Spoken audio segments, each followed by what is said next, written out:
बिस्मिल्लाहिर्रहमानिर्रहीम। मलक सजाद ब्लॉग्स में खुश आमदीद। कुछ अर्सा पीछे अगर हम चले जाएं कनाडा विज़िट वीज़े के हवाले से, तो अपॉइंटमेंट की बहुत ज़्यादा प्रॉब्लम आ रही थी और लोग पैसे दे के अपॉइंटमेंट लेने पर मजबूर थे।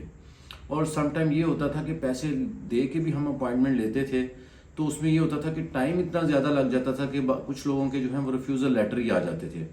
तो ये एक बड़ी ही परेशान कुन सूरत हाल थी 2023 में, क्योंकि 2023 में ज़ाहिर सी बात है बेशुमार लोगों ने जो है वो कनाडा का विजिट वीज़ा अप्लाई किया है। अभी चूंकि 2024 है और कनाडा जो एम्बेसी है उसने उसके ऊपर काफ़ी ज़्यादा काम किया है, तो अभी वो तमाम लोग जो कनाडा विजिट वीज़ा अप्लाई कर रहे हैं उनके लिए गुड न्यूज़ ये है कि अब अपॉइंटमेंट के लिए किसी किस्म की कोई फ़ीस पे करने की ज़रूरत नहीं किसी एजेंट को या किसी कंसल्टेंट को, बल्कि जो अपॉइंटमेंट्स है वो आपको विद इन 30 मिनट्स ही अब जो है वो मिलना शुरू हो गई है। हमने एक दिन पहले जो है वो 4 लोगों के जो हैं वो लेटर जो हैं वो हमें मौसूल हुए थे, जो बायोमेट्रिक इंस्ट्रक्शन लेटर हैं। तो उस पर हमने जब अप्लाई किया अपॉइंटमेंट को तो विद इन 30 मिनट्स जो है वो हमें रिस्पांस आ गया और सिर्फ 2 दिन बाद की जो है वो अपॉइंटमेंट जो है वो अवेलेबल है। तो ये उन तमाम लोगों के लिए जो आगे जाके कनाडा का विजिट वीज़ा जो है वो अप्लाई करना चाह रहे हैं उनके लिए एक बड़ी अच्छी न्यूज़ है कि अपॉइंटमेंट के लिए अब जो महीना डेढ़ महीना लगता था वो नहीं लगेगा। दूसरी बात यह है कि जो आगे टाइम आ रहा है, यानी अभी जो हम आज ये मतलब यह है कि फरवरी अब शुरू होने वाला है या शुरू हो गया है, तो फरवरी के बाद जो है वो अप्रैल मई जून जुलाई ये दुनिया में सबसे अच्छा टाइम समझा जाता है टूरिज्म के हवाले से, वो चाहे कनाडा हो या दुनिया का कोई भी मुल्क हो।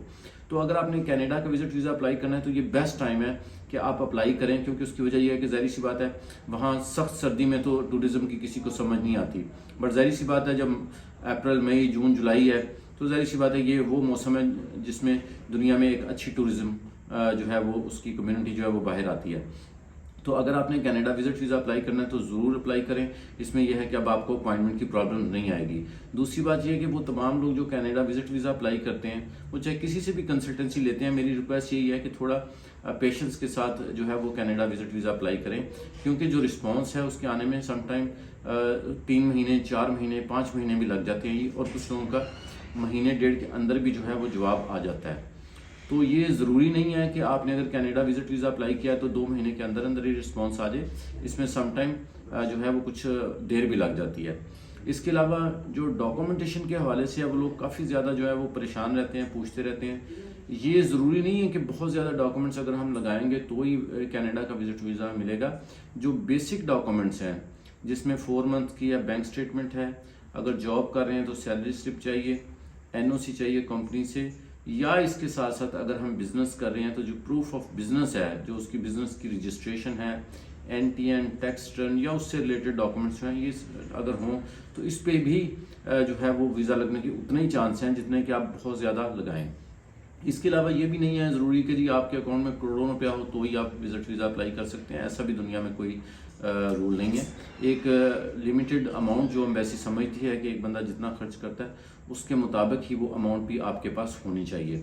हम लोग जो अल्हम्दुलिल्लाह कंसल्टेंसी जो कनाडा की काफ़ी ज़्यादा कर रहे हैं और ये जो आने वाला टाइम है अभी इसमें रश कम है। इस वक्त एम्बेसी के ऊपर रश कम है इसलिए कि 2023 के एंड तक बेशुमार लोगों ने वीज़ा अप्लाई किया है। तो अभी चूंकि 24 का स्टार्ट है तो बहुत कम लोग जो हैं वो वीज़ा अप्लाई कर रहे हैं।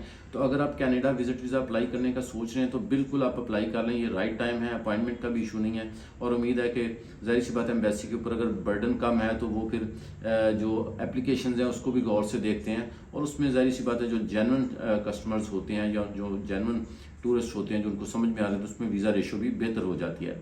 हम जो है अल्हम्दुलिल्लाह कनाडा की कंसल्टेंसी कर रहे हैं, यूएसए की भी कर रहे हैं और बाकी कंट्रीज़ की भी कर रहे हैं। तो अगर आपको हमसे कंसल्टेंसी चाहिए हो तो हमारे व्हाट्सएप नंबर पे या ऑफिस के नंबर पे कॉल करके आप इंफॉर्मेशन ले सकते हैं। और इसमें मैं दोबारा बता दूं कनाडा की जो फ़ीस है वो 45,000 से ज़्यादा किसी भी सूरत में नहीं है। कंसल्टेंसी डिपेंड करता है कंसल्टेंट के ऊपर।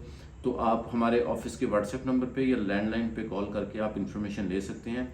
वो लोग जिन्होंने कनाडा का विजिट वीज़ा अप्लाई कर लिया है और उनके पास बायोमेट्रिक इंस्ट्रक्शन लेटर मौजूद है लेकिन उन्होंने अभी तक अपॉइंटमेंट नहीं ली, तो अगर उनको अपॉइंटमेंट चाहिए तो वो हमें भी लेटर अपने सेंड कर सकते हैं। कल मेरे एक दोस्त से बड़े प्यारे हैदराबाद से, उन्होंने वहाँ से किसी कंसल्टेंट से जो है वो उन्होंने वीज़ा अप्लाई करवाया था, लेकिन उनके पास बायोमेट्रिक इंस्ट्रक्शन लेटर था, अपॉइंटमेंट उनके पास नहीं थी। तो उन्होंने मुझे कांटेक्ट किया कि अपॉइंटमेंट जो है वो मुझे चाहिए, तो वो हमने उनको भी अपॉइंटमेंट जो है वो लेके दी थी। तो इसमें ऐसा कोई नहीं है कि आप हमें लेटर भेजेंगे तो हम आपसे कुछ चार्ज करेंगे। अगर आपके पास लेटर मौजूद है तो आप हमें भेज दें व्हाट्सएप नंबर पे, हम इंशाल्लाह फ्री ऑफ कॉस्ट आपको अपॉइंटमेंट ले देंगे। आप बताएंगे कि किस शहर में आपको अपॉइंटमेंट चाहिए। इस सिलसिले में मजीद कनाडा विजिट वीज़े के हवाले से कोई भी इंफॉर्मेशन चाहिए हो तो आप हमारे व्हाट्सएप या ऑफिस नंबर पर रब्ता करें। अगर आपको इस सिलसिले में अपनी फ़ाइल असेसमेंट करवानी है, फ्री असेसमेंट करवानी है दुनिया के किसी भी मुल्क के लिए, तो 11 से 6 बजे तक मैं आम रूटीन में ऑफिस में अवेलेबल होता हूँ। आप ज़रूर तशरीफ़ ले आएँ और आपका अपना ऑफिस है, इसमें हम आपको पूरी तरह गाइड करेंगे। इसमें एक चीज़ ध्यान में रखें, अगर आप दूसरे शहर से आ रहे हैं तो मेरी हमेशा ये रिक्वेस्ट है कि लैंडलाइन नंबर पे कॉल करके एक दिन पहले कंफर्म कर लें कि क्या मेरी अवेलेबिलिटी है, क्योंकि आपने दूर से आना होता है। तो मुझे ये अच्छा नहीं लगता कि अगर कोई बंदा दूर से इतनी दूर से चल के आए और मैं अवेलेबल ना हूँ तो फिर परेशानी होती है। तो आप ज़रूर ऑफिस आएँ, लेकिन एक दिन पहले जो है वो इन्फॉर्मेशन भी ले लें। बहुत शुक्रिया, दुआ में याद रखें। अल्लाह हाफ़िज़।